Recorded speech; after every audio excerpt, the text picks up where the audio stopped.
Beautiful.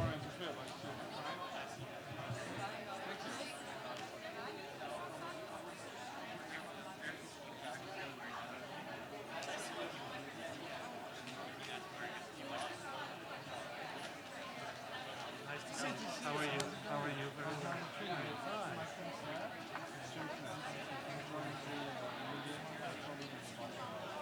For one semester, but thank you. Yeah. Help us upstairs. But no, this should be a good event. Yeah, this should be a good one. How's it for you? Thank you for the. Yes, all right. But good. It's something now gonna. It was so long ago that I just said, oh, I don't really like do it like it's gonna be something. Sometimes. Yeah. And basically, I do it for some years.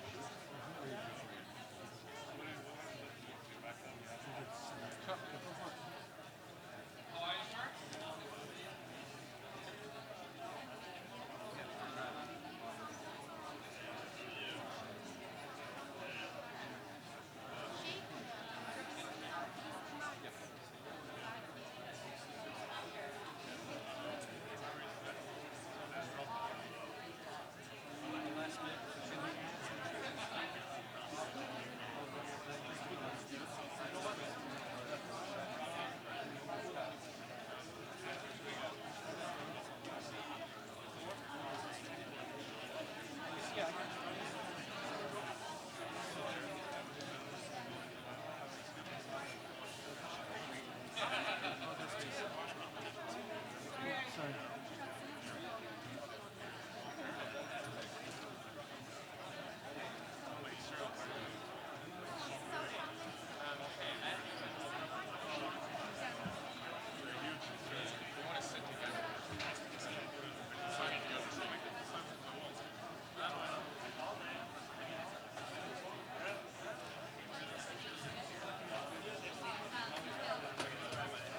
Just need two.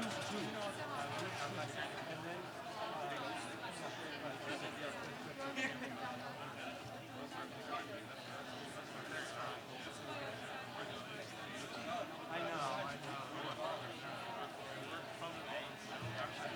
Is there a seat up there?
Thank you.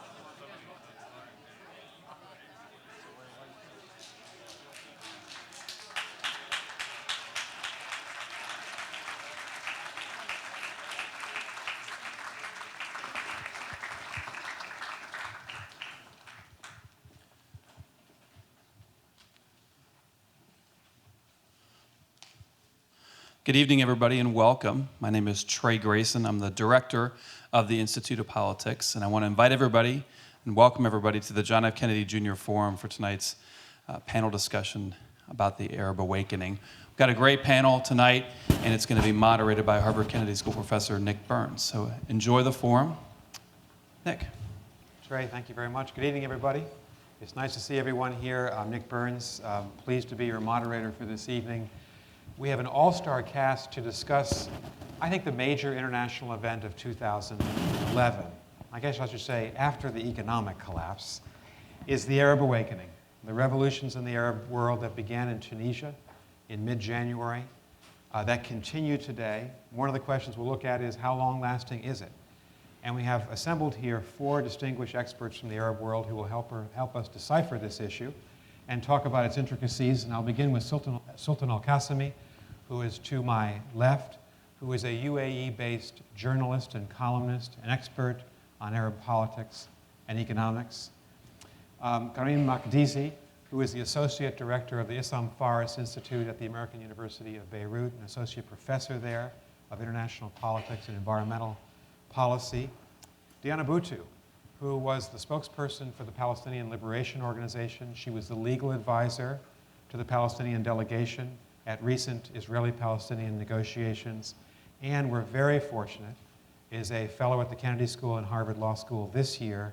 She's come back after having been with us last year. We're delighted that Diana is back. She's speaking on Thursday at noon about the Palestinian-Israeli negotiations and about this prominent issue of the Palestinians, the General Assembly at the United Nations. And finally, Rahmi Houri, who is no stranger to the Kennedy School, who is director of the Islam Faris Institute at AUB, the American University of Beirut. He's editor-at-large of the Daily Star. He's a journalist as well. He has been a fellow here. He is a fellow here at the Kennedy School. And he is a fervent, devoted admirer of the Syracuse University Orange, basketball and football. Ask him about that. He'll be delighted. So we wanted to open the questioning by examining what we call this conflict. Because here in the United States, 9 times out of 10, if you read our press, it's called the Arab Spring. I personally believe it's misnamed, that there's got to be something more true to describe in depth what's happening in the Arab world. And I want to start, maybe Diana, with you. Do you agree it should be called the Arab Spring, or what would you call this? I call it the Arab uprisings or intifadas, taking after the Palestinian Intifada, the first one that began in the late 80s, 1987, and the second one, 2000. And the reason I call it that is because I don't think that it's just a temporal series of uprisings. I think it's it's going to be a long struggle.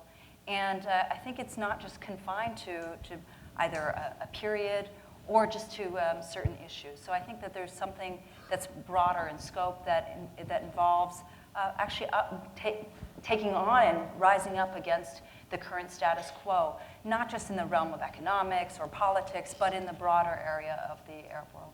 Kareem, what do you think? Do you agree with Diana? Yes, Arab uprising, intifada. Yes, I agree wholly. I think we were talking about this beforehand, before the panel, and we agreed it's not an Arab Spring, and that the uprisings or intifadas would probably be the most apt description.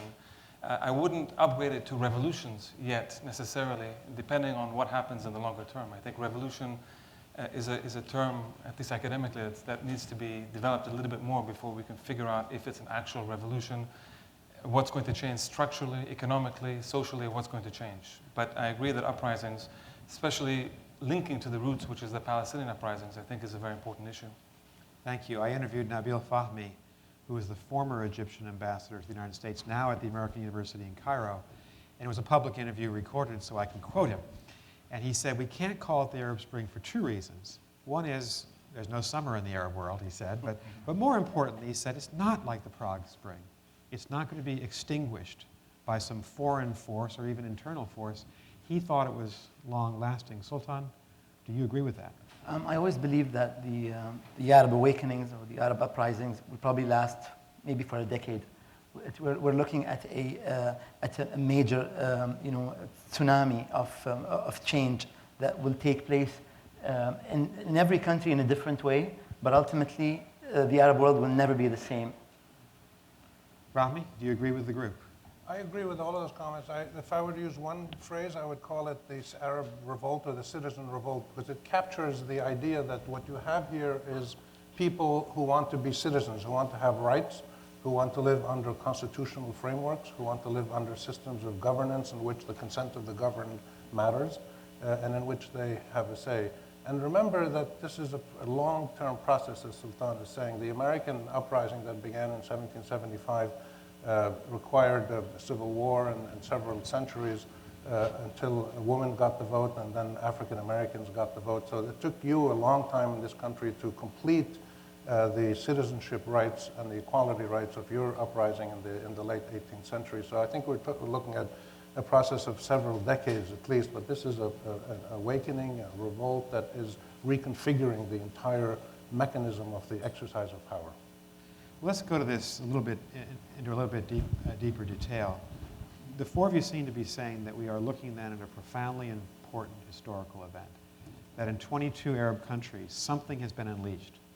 Pent-up frustration, an urge for reform, governments overthrown in Tunisia, Egypt, Libya, the leader overthrown for all intents and purposes in Yemen, and government under threat, certainly in Syria, and reform movements in every other Arab country, including, Sultan, in the countries where you come from, even in the Gulf.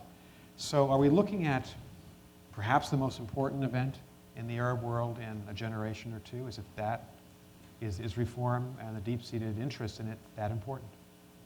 I would say that this is the most significant development since the birth of the modern Arab state system about 100 years ago. This is the first time that you have had across this region a process of national self-determination created at the hands of empowered citizens who are demanding that they have the right to form policy, define their government system, define their national values, define everything that goes into creating a sustainable modern state, except for the borders, which probably won't change very much for now. So I think this is absolutely the most important development since the birth of the modern Arab state system. And Kareem, I know I want to get you in here.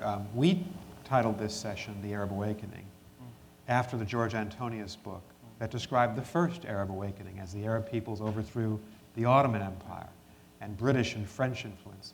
You agree with Rahmi in that respect? Yes, I was just going to bring this up. I think, obviously, I agree that this is a seminal event, and the repercussions are going to be for decades to come. But I think it's very important to realize that this didn't come spontaneously.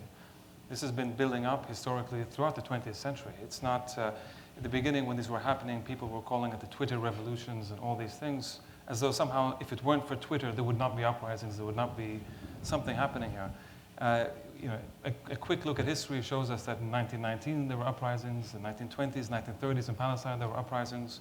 There was Abdel Nasser periods in the 50s and 60s, decolonization. There's been social movements and political movements and uprisings throughout the 20th century. Perhaps not so much in the last couple of decades, except in Palestine and in Lebanon, partially. But that's because of the configuration over the past 2-3 decades of these regimes that have just spurted roots and that have became very, very difficult, and that were internationally backed, and that's a key issue. But it is important to contextualize it and to historicize it and to say this is not spontaneous, it's not one day they woke up and here it is, but is rooted in a long history of rebellion and the need to want to improve, like everywhere else in the world, of course. If I may, it's important to cite the series of studies that was authored by a group headed by Dr. Reem Khalaf, the Arab Human Development Report, written over 3-4 years from about a decade ago, warning of a democracy deficit, a women's rights deficit, a freedom deficit in the Arab world, a lack of economic development. In fact, one of the authors of the series found that the Arab economies actually shrank between 1971 and 2001. There was a 2.8% negative growth in the Arab world. And you couple that with, in a region of 300 million, you have 75% under 29, unemployment of 25%. Unfortunately, some places don't consider women unemployment as unemployment. All these factors coming together, along with the lack of any political rights, really laid the foundation. Dan, I want to start talking about some of the specific countries that are affected here. I mean, one is, of course, Palestine. What impact do you think the Arab revolt, the Arab uprising, is going to have on the Palestinian people in both the West Bank and in Gaza? And will it have an impact, positive or negative, on your potential negotiations with the Israelis? Well, I think just to build on the previous question, while all of the factors that Sultan laid out were definitely factors in leading to these series of uprisings, there is one factor that I think people really haven't focused on, and that is the ongoing repression that existed in the Arab world because of Israel, at the behest of Israel. That the Americans, for example, were looking towards Israeli public opinion and Israeli popular opinion, and ignoring the popular opinion and public opinion of the rest of the Arab world, including the Palestinians. And so I think that there's definitely a link between what is happening with these uprisings and what's going on in Palestine. Now, what's more interesting is that since the uprisings have taken off, we haven't seen yet that uprising take shape in Palestine. That isn't to say that they haven't been affected by it. The leadership definitely has been. Everything from the prime minister resigning and trying to form a new cabinet, to Hamas and Fatah coming together in a reconciliation agreement. It's as though they're hearing and feeling the effects of the Arab uprisings, but they haven't yet managed to figure out what to do next. And this ties into large part in terms of what's going to happen next vis-a-vis Palestine. Is there going to be a sea change with regard to the way the United States views the issue of Palestine, or is it going to be business as usual? Okay. Rami? I think the resonance of the Palestine issue across the region has to be measured in many different ways. And this is an area where people in the Arab world clearly feel it, understand it, they live it, they watch it on TV, they see what is happening to Palestinians: occupation, subjugation, siege, arrest, killings, etc. In an active war between Israelis and Palestinians. They see this and they don't like it, but there are other repercussions of the Arab-Israeli conflict which have to be measured in decades of Arab security states being anchored in this region to control public opinion at the behest of Western powers and Israel primarily, and their own regimes that want to keep this region completely pacified. And therefore you ended up with 250, 300 million Arab nationals who had no citizenship rights, who had no possibility to behave like citizens. And they blame this partly on the repercussions of the Arab-Israeli conflict. So you need to understand the Arab-Israeli conflict and the role of Palestinian rights in the Arab world beyond just what Israel does to the Palestinians. It's also how this plays itself out in denying Arab rights in the name of security. This is one of the reasons people have revolted, and it is becoming more clear now, months later, in Egypt. You're starting to see in Egypt a very clear manifestation of what I think I said here on this stage in February when we talked about it. I said, keep your eye on Egypt, because this is purely a domestic revolution, a domestic revolt in the Arab world. But foreign policy issues will come into play. Turkey, the US, England, Iran, Israel will come into play, and they're starting to come into play now. Because dignity is not only a domestic issue, dignity is a domestic and a foreign policy issue together. But can I ask the four of you, is it really fair to blame Israel for the repression and authoritarian rule, generations of it, of Arab leaders, Saddam Hussein, Hosni Mubarak, Sadat and others before him, the leadership in Yemen? Is it really rational to blame Israel when these individuals had their own reasons for instilling authoritarian rule and denying their own people democratic rights? You're right, it's not rational, and I'm not blaming Israel. I'm just saying that there's an indirect consequence.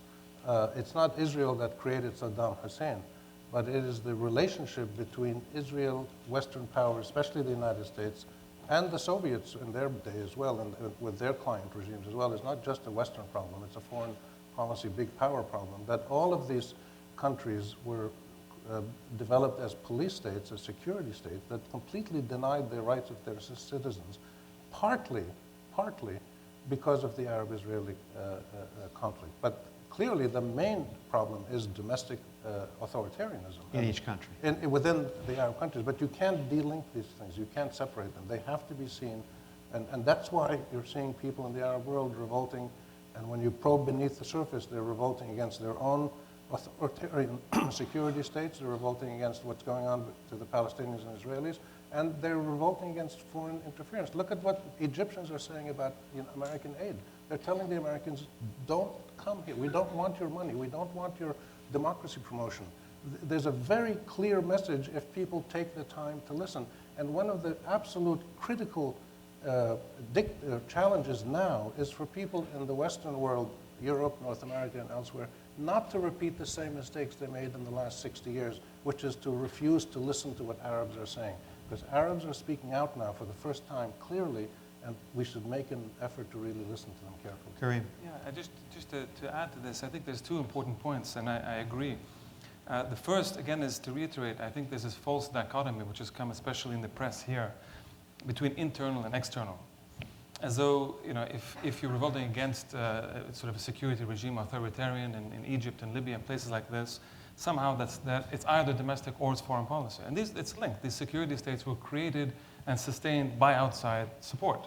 So this outside support lent a certain legitimacy and air of credibility to the regimes that then allowed them to go in and take care of their own people and remove the domestic political actor, the Arab actor, as a significant player in the region or world politics.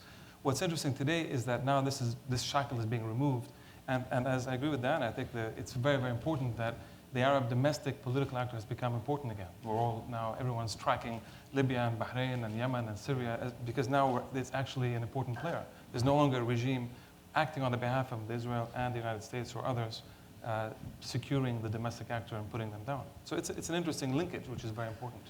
But we're not witnessing one Arab view of the future of reform in the Middle East, because while some countries might not want to see Europe or the United States be active in these revolutions, at least in Libya, the Arab League asked NATO to intervene. And when Prime Minister Cameron and President Sarkozy were in Benghazi and Tripoli last weekend, they were cheered by the Libyan population. So, Rami, are you sure, or Sultan, are you sure that there isn't an interest in the Arab world in finding some international support for what's happening? Certainly, the Arab world isn't isolated. I think 50% of the world oil is there. It's a young region, strategically located. Countries that are of importance, are within these states: Saudi Arabia, Iran, Israel, Turkey. They're all parts of this Middle East region. So we cannot expect these foreign countries not to have an interest in our own policies. However, the question is, how do we react to that foreign interest? Do we stand still and wait for them to dictate how we want our policies, to change, or does the young Arab male and female stand up and say, I have an opinion, I have a right, this is what I think? Right. Dan, I want to ask you about Egypt. Rami made the point last winter when we were up on this stage that Egypt, in effect, is the keystone country in the Arab world, that what happened in Egypt might have a major impact in the rest of the region.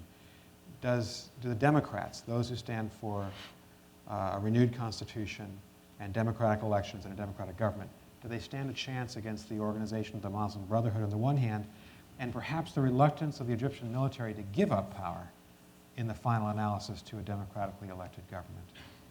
Well, I think there's always a folly in trying to predict things, so I'm not going to try to predict things.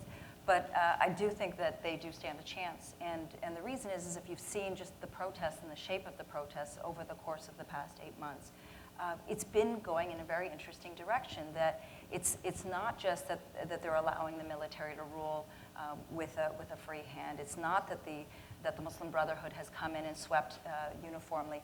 There have been a series of protests over small issues that then turn into larger issues, with the Democrats actually leading all of these protests. But again, it remains to be seen, and I think it would be silly of me to be able to try to predict. Rami, Egypt? I think the most amazing thing that's going on in Egypt now is that after 60 years, 6 decades, since 1952 when the military first took over in Egypt, after 60 years of uninterrupted military rule or dominance of the political system, what we've seen in the last 3 months is an extraordinary change where young people as well as adults were out in the streets challenging the military, which still dominates the system legally, and engaging them, and the military has responded. There's a give and take now. What you're seeing in Egypt today, I believe, is the birth of Arab politics. You're seeing the birth of contestation of power, peacefully by and large, with a lot of people in the streets, unions, young people, different groups, political groups, Muslim brothers, everybody, and the military on the other side. And the military has been forced to respond. So they speeded up the trials, they delayed the election date, they gave in. In other words, there's a negotiation going on, a political negotiation between credible forces on the ground. So what you're starting to see is the very beginning of the birth of politics in the Arab world. What you had in February and March was the birth of the Arab citizen. And what you have now is the birth of politics. What we want to see coming up next is the birth of true sovereignty and self-determination, which will come later. But just one point, if I could, Nick, to your last question about the role of foreign countries. The critical word, there's one word that's critical for any foreign intervention in the Arab world, and that's legitimacy. The American intervention, the NATO intervention in Libya, was seen to be legitimate. I supported it because it responded to the 3 critical foci of legitimacy. The Libyan people, by and large, wanted help. There was a consensus in the Arab League. Whatever you think of the Arab League, still they represent the Arab world. And there was an international legitimate consensus in the Security Council. Once you have the domestic, the regional, and the international all weighing in with a legitimate call for intervention, then intervention becomes perfectly, I believe, acceptable. And this is the test that we have to weigh in every time. We have to use the test of legitimacy. Can we stay with Libya for a moment? Because if Egypt is considered to be the most important of the 22 revolutions, Libya's been very dramatic. And now you have this people's army which needs to transform itself into a legitimate, credible government that unites Benghazi and Tripoli and unites a tribal-based society. How tall is that mountain that new government is going to have to climb to be effective and to get the allegiance of the Libyan people? Kareem. I mean, the easy answer is it's going to be very, very difficult. We saw in Iraq, what happened, and we've seen when there is intervention. I agree and disagree with Rami on the point of intervention. I think the intervention, there was agreement, there was a certain amount of legitimacy that came by the Security Council and the fact that the Arab League gave it a political okay, and that certainly most Libyans welcomed it. But I think the Security Council resolution and the authorization was quite limited, and they exceeded this. And I think it sets a precedent which could be dangerous. I'm not convinced that a regime change in any of its forms, with the extent of NATO involvement and the extent of special forces on the ground, is going to be positive in the longer term. I think protecting civilians, yes, especially when it was first done and there was threats to the civilians. I think that there was a more or less universal support for that. But beyond that, it ended up in more mission creep, it's becoming more Iraq style, and we'll see what happens now in the coming weeks. I think what happens in the coming weeks will determine whether this is legitimized or not. But I think there's a big question mark to my mind. Well, Diana and Sultan, let's turn then to Syria, because the obvious question to ask right now, it looks as if the regime is just strong enough to survive. The opposition is strong, but not quite strong enough to succeed. There is a stalemate between the two forces. Is there going to be any call in the Arab world for a similar military intervention in Syria as we saw in Libya? I doubt it. And the reason that I doubt it is for a number of reasons. One is the gas and oil supplies are not present as they are in Libya. Second, Bashar al-Assad hasn't been in power as long as Gaddafi has been in power. And thirdly, there's always the question of Iran and how Iran factors into it. So for those three reasons, I don't think that there is going to be any call for foreign intervention. I think they're going to keep along the same path of Security Council resolutions and trying to isolate Syria, but I don't think that we're going to see a NATO-style intervention. Sultan. I think that Syria is going to be a litmus test, especially for Russia. Russia felt that it lost with Libya. It felt that it lost even with Egypt and with other countries and with Iraq. It needs to make a stand. It will put its foot down and say, this is my ally. And we heard what the Russian envoy said when he visited Damascus. Now, the Syria is very tricky because one of the most significant countries in the region, Saudi Arabia, withdrew its ambassador. Another country that plays a big role in Arab mediation efforts, Qatar, withdrew its ambassador. Turkey is very disenfranchised with Syria. So it looks like it's a stalemate.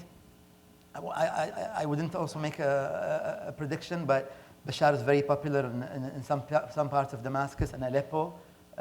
So it's not as easy to dislodge him as some other leaders. Mm-hmm. Sultan, you are a citizen of the United Arab Emirates, and it's that part of the Arab world that seems to have surfed through the tsunami of change, if you will, been immune from the changes, with the exception of Bahrain. How do Emiratis and Saudis view this wave of reform, and how soon before it hits your shores? Oh, this is the question that's going to get me into trouble. We don't want to do that. Well, okay. Basically, the Gulf states were very much part of the Arab awakenings. Qatar played a huge role with its Al Jazeera satellite channel, which was not neutral during the Egyptian revolution. Qatar and the UAE, very much where I come from, very much supported the Libyan rebels and provided this legitimacy that Rami was talking about. In fact, 6 out of Qatar's 9 planes were taking part in the Libyan effort.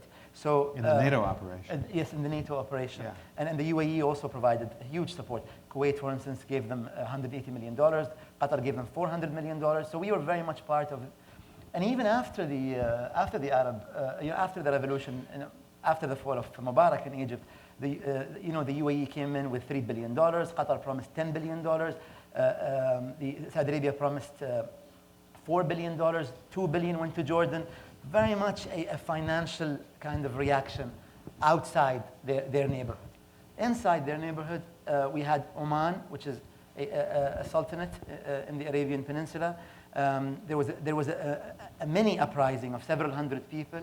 The Sultan of Oman reacted by sacking 15 out of the 19 ministers, including 3 of his relatives and closest advisors. So it was very much absorbed quickly. And he promised to give legislative powers to the Council of Oman. So that could be put in the column of quick reaction by the government to absorb the anger. On the other side is the tricky issue of Bahrain. With Bahrain, the uprising lasted for a month, from February 14th to mid-March. The UAE and Saudi Arabia sent around 1,500 troops into Bahrain. There were very heavy negotiations to support the king. To support at the request of the king to support the government, and we don't know the details, but the uprising was put down, and there was a national dialogue that took place that was very much supported by the Gulf states. However, the opposition, the main opposition party, which got 5 out of 300 seats, was unhappy and withdrew. So Bahrain is very much like a kettle that's been, the lid has been really tightened on it, and I really hope that there is an exit. However, things look like they're getting very tricky over there. Between the Shia and Sunni. Between the government and the opposition. In Bahrain. So this leads to another question that I wanted to ask the 4 of you. Can we grade in September 2011, in the short term, who were the winners and who were the losers? I mean, to think about some of the external actors here to the Arab world. Obviously, there's Israel. What impact have these events had on Israel? Second country is Turkey. Prime Minister Erdogan just made a triumphal tour through, if you will, through North Africa. He's become a leading spokesperson for the Palestinians. A third country is the United States of America. How have these countries done in reacting, leading, following to these events? Deanna. Well, so So taking the case of Israel first, Israel has largely stepped out of dealing with the Arab uprisings, taking the approach of to try to wait and see first, particularly when it comes to Egypt and when it's come to Syria. But I think overall it's going to be a loser. And the reason is that no matter what happens in Egypt, they won't be able to instill a Mubarak-like figure in Egypt any longer. So it's no longer going to be the case that the rights of 80 million Egyptians are secondary to that of Israel, which is the way that it was in the past. Even things like the border between the Gaza Strip and Egypt, that's going to be an issue that becomes much more on the domestic table than it was in the past. And so in the long term, I think vis-a-vis Egypt, Israel's going to be a loser, unless it does something with the Palestinians, which I don't think that they will anytime soon. In terms of Turkey, you're absolutely right. He did his victory lap, and he'll continue to do more victory laps throughout the Arab world because of the stance that they've taken in terms of championing Palestinian rights and in terms of championing the rights of the Arab people. And finally, when it comes to the United States, I think also a loser, simply because they've taken an approach that has been hesitant when it comes to some of the protests, on the wrong side when it comes to some of the other protests, such as in Bahrain, and has not taken a really consistent approach to the region as a whole and completely ignored the issue of the Palestinians. Thank you. Kareem?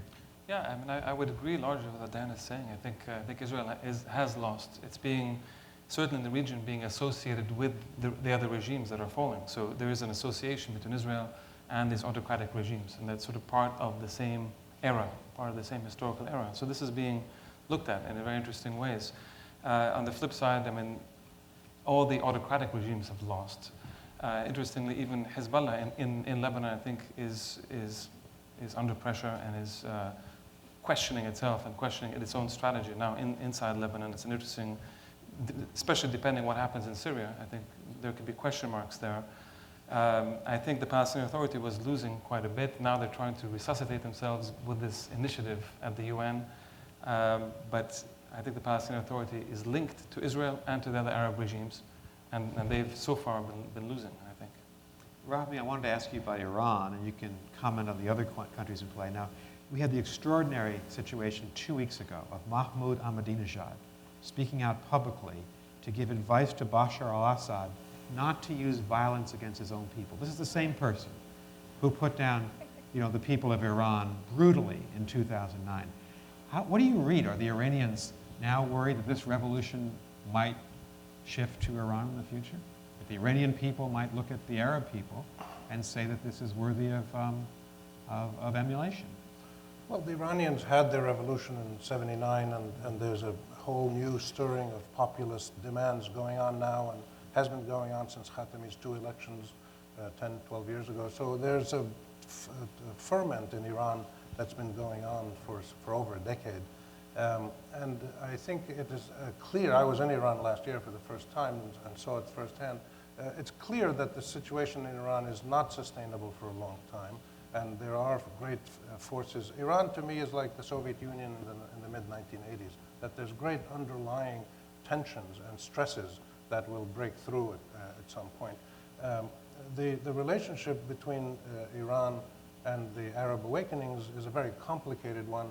It is articulated in a vocabulary of hypocrisy, which is extremely common for any external power, including the United States and Israel and others that deal with the Arab world. That hypocrisy is a normal operating procedure. So they'll support democracy in one place and not support it somewhere else. They'll support UN resolutions implemented in one place and not support them somewhere else. So we shouldn't worry about countries that seem to take a hypocritical view. That's how powers operate. They do it based on their interest. The important point, if we want to try to, I believe the important point in trying to identify winners and losers and who gains and who loses is to look at the bottom line criterion. Historically in the Arab world, meaning in the last 3-4 generations, there were 3 things that mattered: oil, Israel, and regime stability, Arab regime stability.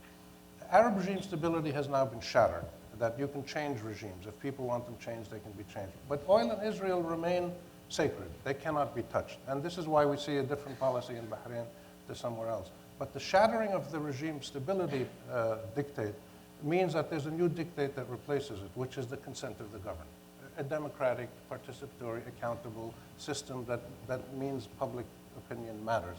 And I believe the winners will be those countries that engage with that criterion, and the losers will be those countries that continue to oppose it. And I think it's a very simple equation, because what you've had unleashed now is the power of several 100 million ordinary Arab men and women. We have celebrated this kind of situation in the fall of the Soviet Union, in the anti-apartheid revolt in South Africa, in the democratization of South America, in the American Revolution, in the American Civil Rights Movement. If we're honest, we would celebrate it in the Arab world, where hundreds of millions of ordinary people say that their voices count and their rights matter, and they want them enshrined in constitutional systems of law.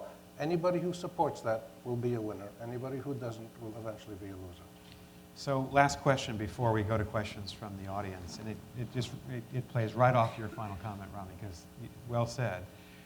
I think if you had a representative of the Obama administration here tonight, they would say, of course, the United States supports reform, greater freedoms, greater democracy throughout the Arab world.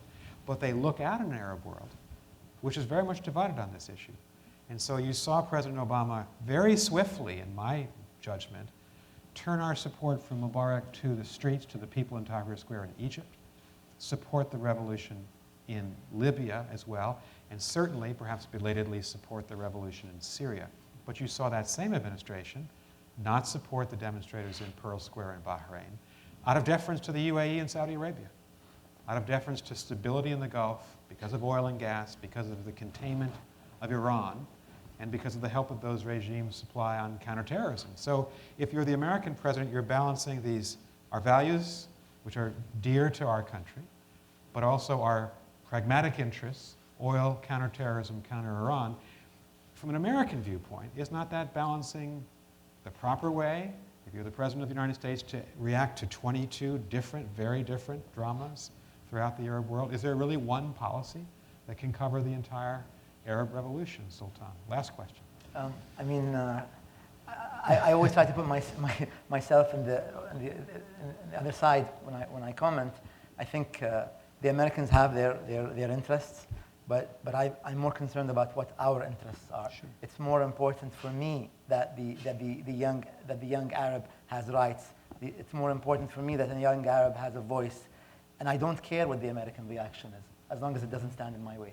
Mm-hmm. Okay, fair enough. Karim. I think there's important issues. The U.S. foreign policy, I think, has to be, again, contextualized, not just now, but over the past 10 years and even the past 20 or 30 years. And it has lost tremendous credibility in the Arab region. It's lost its foreign policy, has gone from being very pro-supporting of Israel and at the same time supporting of the security regimes over the past 20 years. In addition to, who was supporting the Gaddafi regime over the past few years and rehabilitated? It was the UK, it was the US, it was other Western regimes.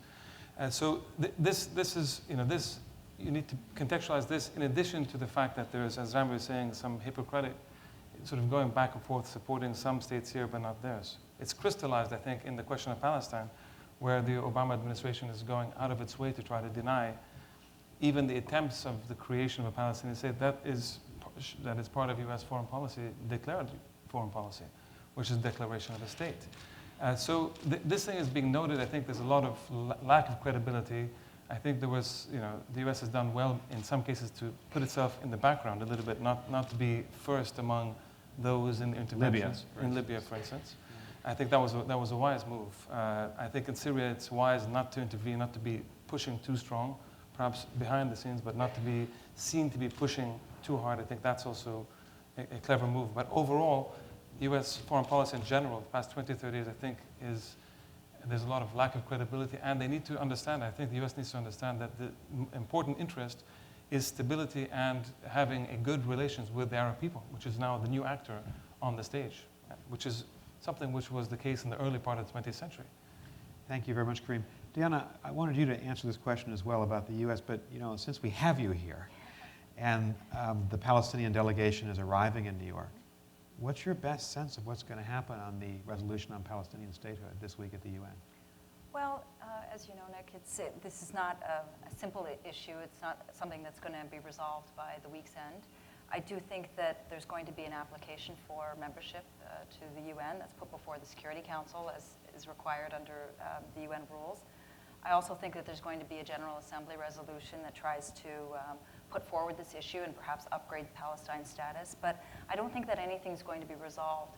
But that's just on the technical side of things. I think that there are much broader questions that this bid is now raising, which is what is the role of the United States when it comes to the issue of Palestine? Is it going to actually back the statements that it's made in the past that the Palestinians should be free and have a state of their own? Or is it going to not do that? And then it also raises questions among Palestinians that Palestinians themselves are now asking, is this the most effective means? Is this a leadership that represents all Palestinians, or is it just representing a segment of Palestinian society? And so it's going to be interesting to see what happens by the week's end, but of course nothing will be concluded by the end of the week. Thank you very much. Rami, you get the last word. Well, I was going to say as usual, but I think you deserve it. to bring all this stuff together, I think what we're dealing with in the Arab world and in the Middle East as a whole, including with the interaction of foreign powers, and it's very dramatic now in the UN with the US and the Europeans and everybody, and Israel and everybody in the UN now having to grapple with this issue. I think we should understand that this isn't just a historic moment for the Arab people. This is a historic moment for everybody. And this is a moment when actually everybody gets a second chance. You get to correct your mistakes, including our mistakes in the Arab world. So if you have acted with a consistent sense of hypocrisy, for instance, as a foreign power, it doesn't matter which one you are, there's about 15 or 20 of them I can name, and you've acted hypocritically and inconsistently in dealing with Arabs and Israelis or dealing with nuclear power in Israel or in Iran or in other places, you get a chance to do it again. And I think it's a moment to take advantage of an opportunity that it doesn't do very much good to anybody for us to point out the mistakes that all of us have made. We've all been guilty of incredible mistakes and stupidity and simplicity and immoral behavior. But we all have an opportunity now to do it again and to get it right. And this raises the question, Nick, you answered about, well, what do we expect from the U.S. in terms of its interest versus its morality? What we expect is a minimum degree of honesty and clarity that is coupled to a graded degree of consistency. In other words, I don't expect the U.S. to be consistent immediately in Bahrain and in Libya and in Syria.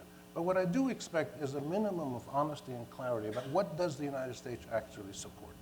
And if it does actually support the rights of Israel over Palestinians and the safeguarding of oil over the safeguarding of citizenship dignity in the Arab world, tell us that. That's okay. And then we'll deal with it and we'll figure out how to respond. But we need clarity. We need clarity and we need some consistency. If it can be anchored in legality and international law and legitimacy, that's even better. But not all countries do that. But what's important, I'll finish by saying, is that what we have going on is not just the birth of citizenship and politics, as I mentioned, in Arab countries. We have something equally important going on, which is the birth of nations acting as nations. What the Saudis have done in the Gulf, you might criticize it, you might like it, I'm critical of it, but the Saudis are acting like a real country for the first time in ever. They've been sending their army around. They've been fighting in Yemen, they've been in Bahrain, they're going, and the Qataris are in Libya. I mean, there's extraordinary stuff going on. 3 out of the 6 Gulf Cooperation Council countries have been moving their, 4 out of the 6, UAE, Qatar, Saudi Arabia, and Kuwait have been moving troops around in the last 6 months. This is extraordinary. But what it is countries acting like countries instead of protectorates whose policies are dictated by somebody else. And so you've got citizens and you've got countries being born. This is an amazing moment. And people in the world should understand the nature of this transformation and deal with it with clarity and some consistency. And I think in the long run, this will be better for everybody. The Arabs, the Israelis, the Turks, the Iranians, the Americans, and the Micronesians will all benefit from this process. I guess I would be charitable towards President Obama myself at this stage in the sense that I think that he's acted tactically. And he's really seen each of these dramas play out individually. And especially Egypt, Tunisia, Libya, I think defended American interests very well. I would agree with you We've yet to see a strategic American approach, which is difficult when there's such a diverse set of forces underway. But well said, and thanks to all of you for your honesty and for your opinions. And now the audience will get a chance to ask them questions. Here's how this works. We have 4 microphones, 2 in the ground floor here, 2 in the balconies. I'll call on the individuals. I was remiss earlier in not saying that in addition to the Institute of Politics, our Middle East initiative is co-sponsor of this evening's event, and our executive director, Hilary Antisi, is here in the front row. She has been a great director of a widely expanding Middle East program here at the Kennedy School. So I would just say 3 guidelines to questioners. Please state your name. Please be brief, and make sure a question mark is attached to that statement at the end. Yes, sir, please. I think it followed the directions. First of all, thank you very much for presenting today. It's been really interesting. My name is Federico Quadra. I'm here at the Kennedy School. I'm a joint JD MPA. And my question goes towards the end game of a lot of the movements we're seeing in Libya and in Egypt. A lot of people say that they want greater access to democracy, but what does that actually look like? Do they want something like an American-style form with a presidential democracy, or they would like something more along European lines, like a parliamentary democracy? What does it mean, and what are they looking for in the end game? Thank you. Deanna, do you want to start as our legal scholar with that? I was going to actually defer to Rami on this one. Okay. Well, let me give it a try. I would say I think it's an unfair question, but an intelligent, good question, but unfair in the sense that nobody asked what did the people of Czechoslovakia want, what did the people in Belarus want, what did the people in the Soviet Empire want when they changed. Nobody asked about the future endgame of other people who liberated themselves from oppressive regimes. But it's interesting that this question is asked of the Arabs, that people want to know a little bit where are we going. They're not quite sure if we should be free. I'm not saying this about you personally. I'm saying this about generally this theme. We hear this a lot about what should we be concerned about. The Muslim Brothers are going to take over in Egypt. There's going to be another Iran. Is this good for Israel? Is this good for oil? There's all these qualifying questions that come up all the time. The reality is we don't know. Nobody knows. What we do know is that you have millions of people who are breaking the chains of their own subjugation, and they want to create a more stable, dignified world. The one common denominator across the board, all across the region, you can see this in every revolt in every country, is made up of 2 critical elements. One is that everybody wants constitutional reform. They want constitutional systems of citizenship, where their rights are clear and there's mechanisms to guarantee them.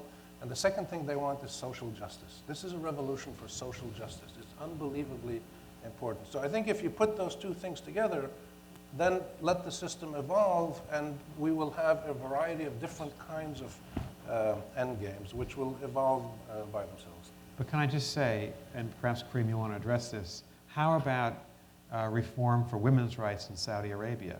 How about reform of democratic rights in the UAE, where there currently are no democratic rights of the people there? Are we going to see reform extend throughout the Arab world, or just in some countries of the Arab world? Kareem. I'll let Sultan answer the part you were asking. He may want you to answer that question. The answer, no, of course, the answer is yes, rights for everybody. I mean, that's the easy answer, of course. But I think it is important.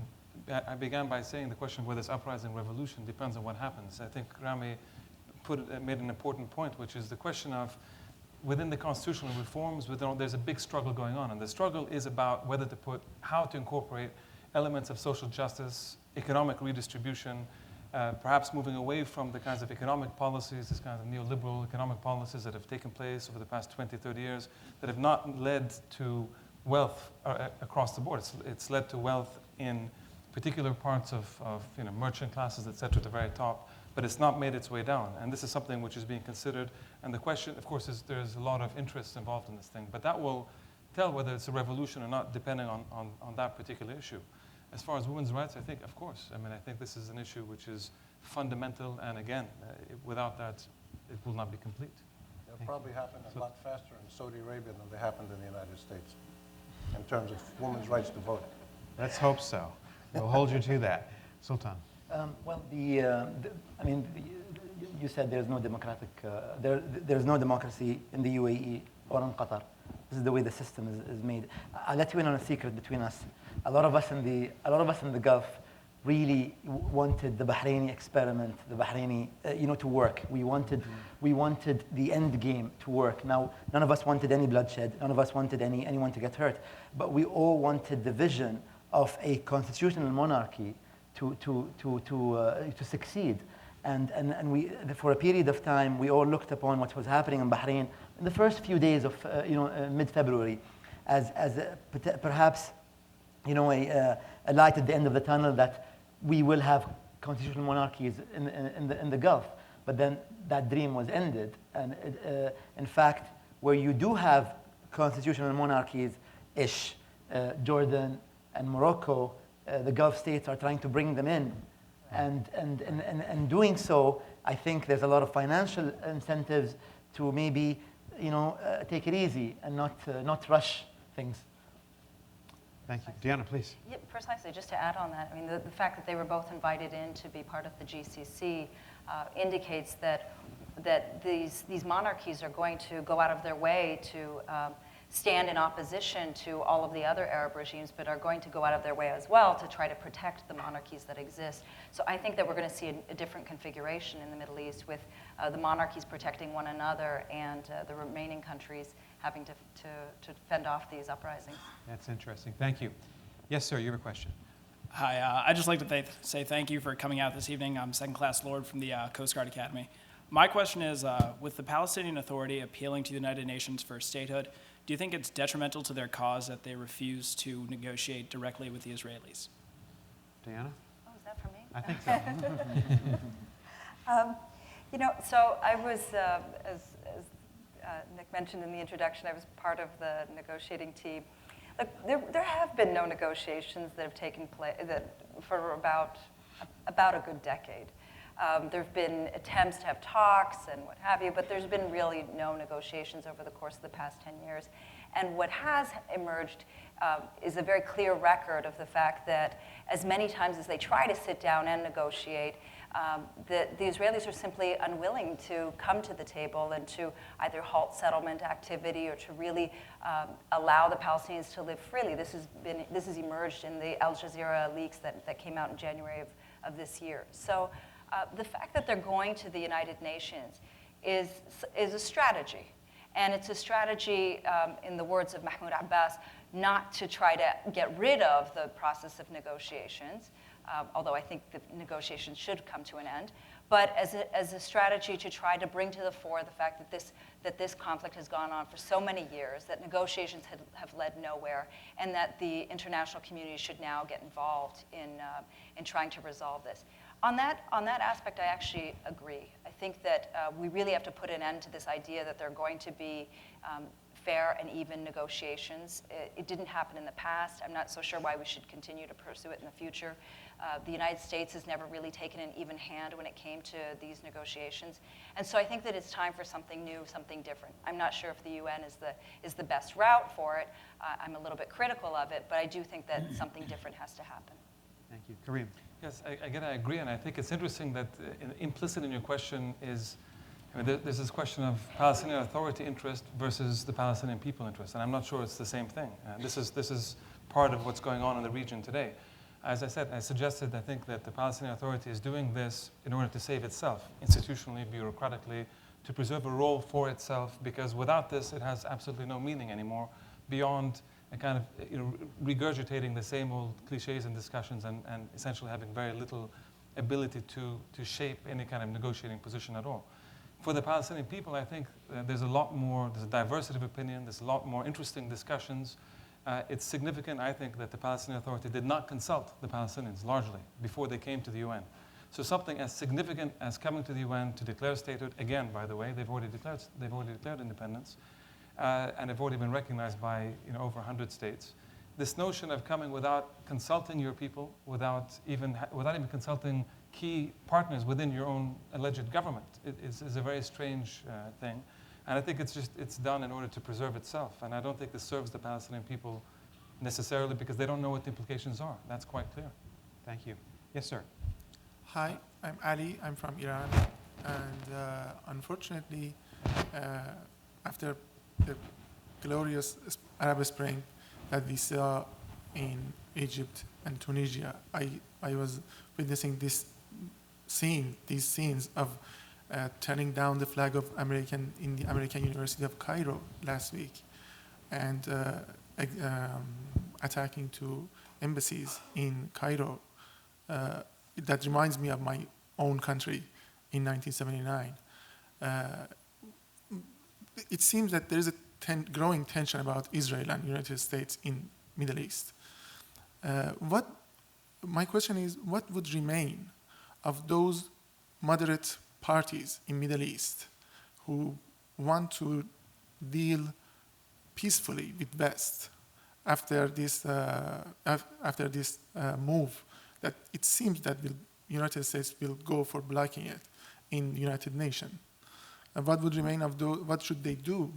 Those who want to deal peacefully with West in Middle East. So thank you very much for your question. Kareem, Sultan, do you want to start with that? I'm not sure I I didn't understood the understand the question entirely. Okay. Do you want to rephrase your question briefly? I heard you asking whether there's a future for peaceful reform in the Middle East and those who stand for peaceful negotiations between people in Middle East and West after this blockade that I think will with this veto that United States will use on the Palestinian United question. Yes. So what is the future of peaceful reform? I mean, I think, yeah.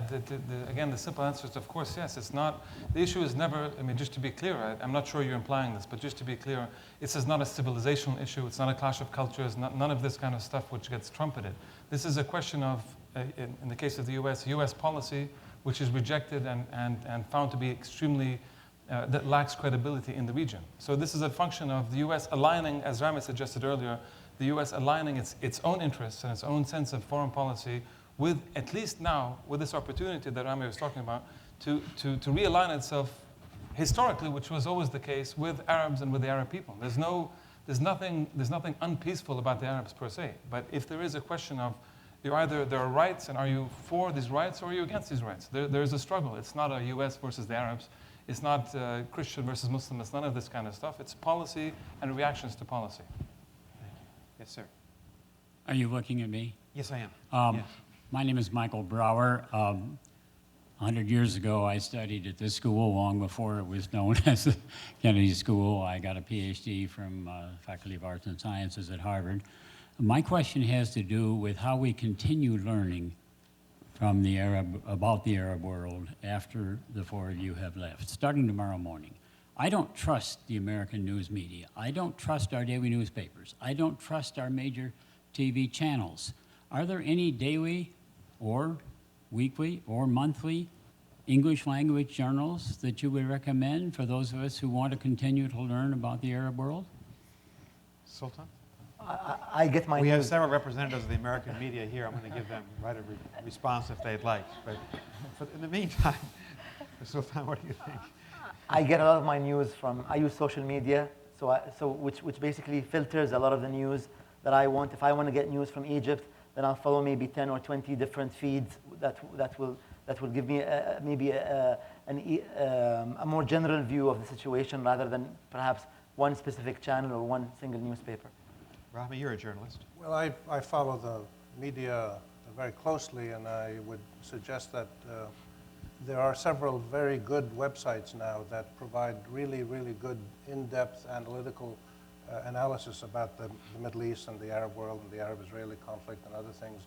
Jadaliyya is one, the Middle East Report, MERIP is another one, the Electronic Intifada is a third. There's many, many others, but those, I would give you those. But I think it's very important also to make sure that you go to the pro-Israeli websites as well to see their views and then make a decision. Because if you only read one side, you're going to get a distorted picture. You have to really see both sides, and then I'm convinced that you will come down closer to the Arab side than to the Israeli side, because the facts speak for themselves. And this is why the vast majority of the world will vote for a Palestinian state, with the exception of Israel, the US, Micronesia, and one or two Europeans. So I think it's really important to get a wide perspective. But what's good now is you have those other views that are available that give you a more balanced and a more in-depth and a more nuanced analysis of what's going on. And you do have in the mainstream media some very good people, including some tonight, David Greenway and others, who do some very good, honest analysis because they actually know the area. They go there. They don't sit in the United States and get people from the Washington bureaucracy telling them, but they actually know the reality on the ground. So I wouldn't write off the whole American media, but I think a lot of it clearly is very imbalanced, and it's one of the reasons why we've gotten nowhere, because there has not been a public, serious, honest discussion in this country, and policy has remained the same, and therefore the region has remained stuck. Thank you very much. Yes, sir. Good evening. Scott Liddell from the Center for Middle Eastern Studies. I'd like to ask a question about a country that hasn't had that much airtime this evening, which is Lebanon, which has seen more than its fair share of conflicts. And with two professors from AUB, I'd like to get your views on what you think the repercussions of the current Arab revolutions might be on Lebanon, and specifically on the polarized political scene there between the two principal blocks of March 8th and March 14th. And let me just add to your very good question for Karim and Rahmi. What's happened to Hezbollah? Is it stronger now as a force in the government, but might it weaken if its Syrian and Iranian benefactors might suffer ultimately from the consequences of the revolutions? Karim? Yeah, well, I mean, that's a good question. I would say, I mean, there's two answers. I think the first answer is that, unfortunately, not much has happened because of the revolutions. I mean, domestically, internally, not very much has happened. There was an attempt at a sort of anti-sectarian rallying, as to sort of to link it to all the other uprisings. That fizzled out very quickly because the system, unlike all the other Arab countries, is already decentralized. And so there's no one place that you can go to and topple a dictator. It doesn't work like that. There is a measure of democratic space. You can talk, you can say things. Everybody can curse everybody else. So there's not that kind of pressure. So it fizzled out, and people are still trying to figure out how does the system change when it's so decentralized and so adaptable in a way that Egypt under Mubarak and Tunisia and these were not. So unfortunately, not much has happened, but hopefully that will begin to push. The second part of the question is the question of Syria and the repercussions of Syria on Lebanon. It's not so much because of domestic factors, but clearly if something were to happen to the Syrian regime, and I don't think it's imminent, by the way, but if in the longer term something does happen, clearly there are implications for Hezbollah, and Hezbollah, I think, is quite worried. I think it does weaken one way or the other. I think not necessarily in the short term, because there's plenty of, I mean, they have a good,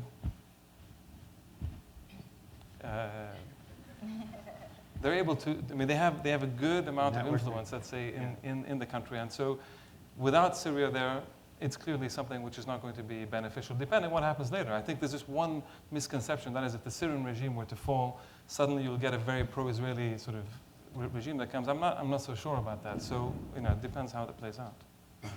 You agree, Rahmi?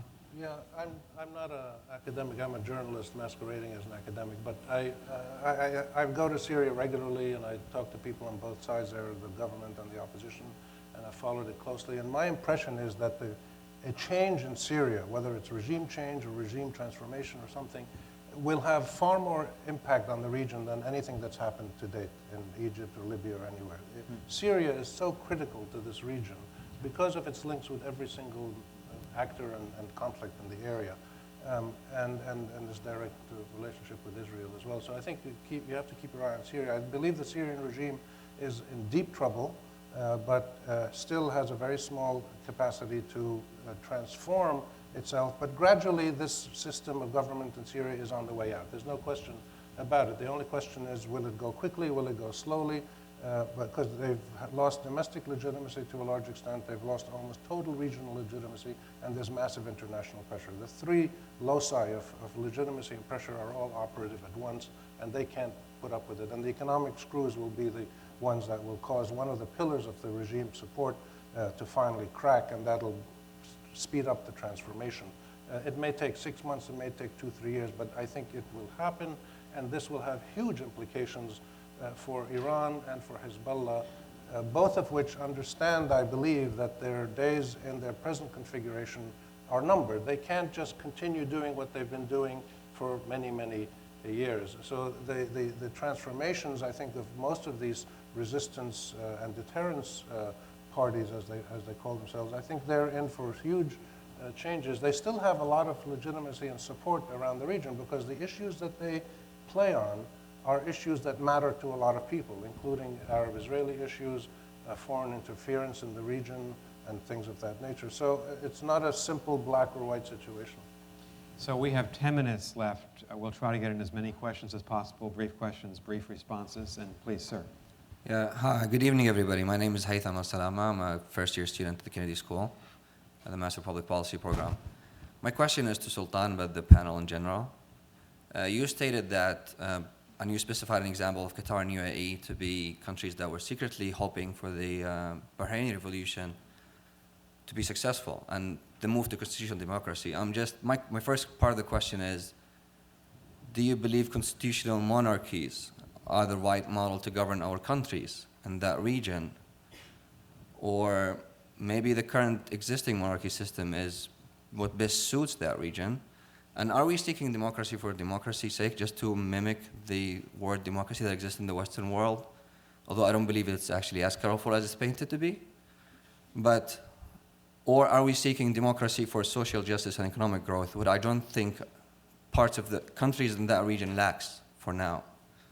So why are we seeking democracy? Thank you, Sultan. I didn't say that, that the countries, the governments were hoping for the reform movement to succeed. I was saying that a lot of the reformers, a lot of the people in the ground wanted the initial demands, I should emphasize, of a constitutional monarchy to succeed. I believe personally, and I come from one of the monarchies, I believe that the only way forward for the Gulf states, if the families want to remain, is through having constitutional monarchies. Otherwise, the current system is not sustainable in the 21st century. You could buy your way out, which is what the Gulf states did. They created 130,000 jobs. They put in $130 billion in Saudi, God knows how much, in the other Gulf states. It's not sustainable in the long term. In the end, you must move to a model where, if you want the families to remain, to a constitutional monarchy. This is what I meant. Thank you very much, Sultan. Yes, please. Hi, my name is Effie Michelle from the Harvard Kennedy School. My question is about corruption. In all these cases, in Egypt, in Yemen, in Syria, in the Palestinian Authority, one of the main drivers of these protests has been corruption. It's been nepotism, it's been graft, it's been bribery, it's been resentment, deep resentment over these regimes. What are the realistic mechanisms that can be put in place to guarantee some sort of transparency as these countries transition? And is that possible? Is it a realistic expectation that they can actually do so? Thank you very much. Diana, do you want to start on that? Yeah. So I think in part, you've mentioned some, in part it's correct, in part it's not correct. I don't think that it's just been a question of corruption that has led to a lot of these uprisings, and it's been a question of security regimes, authoritarian regimes, it's been the lack of social justice, and there's definitely one element in it, which is the lack of transparency and corruption. I think that all of these issues are going to be addressed when you have the new governments that then emerge. These are critical demands that each of the reformist movements is making within each of these countries, is to be able to see more where the finances of the country are emerging, how wealth is being distributed, and not so much to rely on the old system of wealth distribution, economic distribution that existed in the past.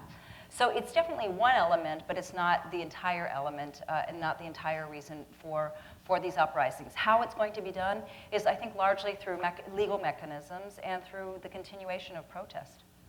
Thank you very much. Yes. Hi, my name is Lena. I'm from the college, and I wanted to go back to Egypt and ask about, particularly regarding how fundamentally entrenched the military is in the economy of Egypt. How significant do you see this moment for these deeper social and economic structures, and what kind of relationship do you kind of foresee occurring between the Muslim Brotherhood, which is the most organized force, but has always been in kind of the backdrop of challenging the military, and this more like fragmented people, which, as you pointed out, is like the new pivotal actor? Thank you very much. Kareem? Yeah, well, I mean, it's good to know that Harvard students are producing these great questions. I mean, this really, it's a great question and requires a very long answer, but I think what's important to realize is that there is a struggle going on now. It's very important, to keep in mind that there's a massive struggle going on. The outcome of the struggle will determine some of the direction that they're going. There are vested interests, as you know very well. The military has a lot of vested interests in the economy. There's a vested interest to keep the status quo. There's a hatching sort of ongoing potential alliance between the military, the Muslim Brothers, between the various people to try to reconstitute the old regime a little bit and put a facade of democratic elections and then keep the status quo as it is economically and socially, open up a little bit, maybe get a little class in there to get a bit of money. But I think ultimately the Egyptian people are not going to allow that. I think there's going to be struggle. I think for the next years there's going to be struggle. I think there's going to be consolidation of power and then struggles and counter struggles for the next years. Thank you for Rahmi. 1 minute. I think one of the points this raises is for people in the Western world to look at the Arab world, I think with a little bit more sort of low-intensity realism. And if your question is if you're worried about or if you're concerned about somehow whether the men with the guns and the men who follow God should perhaps, not necessarily mix together, I tell you I have much bigger concerns when I look at the Republican presidential candidates when you look in this country and where religion and guns mix together. So I think really what we're saying is this is a universal process, that militarism and theology are two very powerful factors in society. They sometimes come together, they sometimes come apart, but don't worry about it. People in Egypt have been running this country for approximately 6,000 years. They know how to run a society. They know how to rule, they know how to export, they know how to trade with the world, and they know how to create systems of stability. What they've not had a chance to do is to actually do that on their own without tremendous foreign interference or being run by only the men with the guns. But Rami, I think this is a serious question. Oh, it is. In the sense that the Muslim Brotherhood is not running on the Republican ticket in the United States. They're running in Egypt, and they're organized. And the big question that I think Egyptians have about them is, how would they govern? Would they govern in a democratic way or an authoritarian way? That's not a question of foreign interference. I mean, what do you think about that question? No, that's what I heard being asked. And they will govern according to the way that the Egyptian people will allow them to govern. If they try to abuse their power, if they win a democratic election and they rule and they abuse their power and they try to stop the democratic process, you can be sure that people are going to go out in the streets again. If people challenge the Egyptian military, they're certainly not going to be worried about challenging the Muslim Brothers. So there's no question about the rules of the game have changed. And this is what's so critically important. Okay. The fear factor is broken. Excuse me, The Dan. fear factor is now broken. In Egypt. I think throughout most of the Arab world. Okay. I think there's also Kareem. been successful. I mean, if you look at Lebanon, Hezbollah has been part of the Lebanese government for a number of years now. The future is going to be mixes of Muslim Brothers, Islamic groups with secular. There's going to be coalition-style governments. I think that's fine. I think people realize that the Islamists are not going to have answers to all the social questions that people have been asking. So I'm not so worried in the longer term. I'm more worried about, in some ways, about the military control than about the Muslim Brothers, up to a point. Okay. I apologize. We have time for one more question. Maybe I'll just give each of you, as you respond to this question, a chance to say whatever you'd like to sum up. This has been a great discussion. I want to thank you for it. Yes, sir. Hi, good evening. My name is Mohammed. I'm from Saudi Arabia. I study at Suffolk University in government. My question is, after losing an ally in Egypt, don't you think Israel are trying to unstabilize the national security of Egypt since they didn't want to get into the war with the new government in Egypt? You're asking whether Israel wants to unstabilize the situation. Go to war with a new government? Yeah. So, I mean, they lost a friend in Egypt, so they don't want to get into the war with the new government since, like, everyone is, like, wanting to just war Israel and remove them from the map. I guess I'd say that the last thing on Prime Minister Netanyahu's mind would be war with Egypt. I mean, I think the Israelis are very troubled by the breakdown of their relationship with Egypt. It's lasted since 1979, since the March Camp David Accords of '79.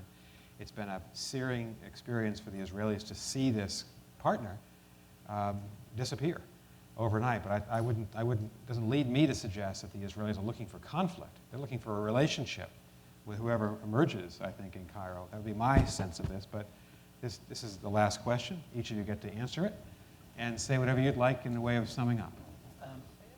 Egypt's revolution isn't complete. The military was in power. Guess who's in power today? The military. SCAF still controls the country. SCAF pretty much understands that there are socio-economic, socio-political issues, their relations with the state, their relations with the Gulf, their relations with other countries that will mandate their relationship with Israel as well. Things aren't breaking down, maybe not maybe on the popular level, but not on the state level. So, after the fall of the Ottoman Empire, it took decades for Turkey to transform into a democracy. If you believe this is a democracy, it took decades for it to arrive at this situation. Egypt will not shed the power of the military maybe in the next weeks or maybe in the next years even. It's a long process. Thanks, Kareem. Yeah, well, I think just to answer and also just to sum up in a few seconds, I think what's very clear is that something new has happened. I mean, these uprisings have changed the map. Things are going to change over the next years and decades. It's impossible to know exactly when. The second point is that there is going to be struggle. That it's impossible to determine what's going to be happening because it depends on the struggle. I think Egypt is extremely important. What goes on in Egypt, in a sense, is more important regionally than what happens in Tunisia, for instance, or even Libya. So Egypt and now perhaps Syria are going to be very, very important.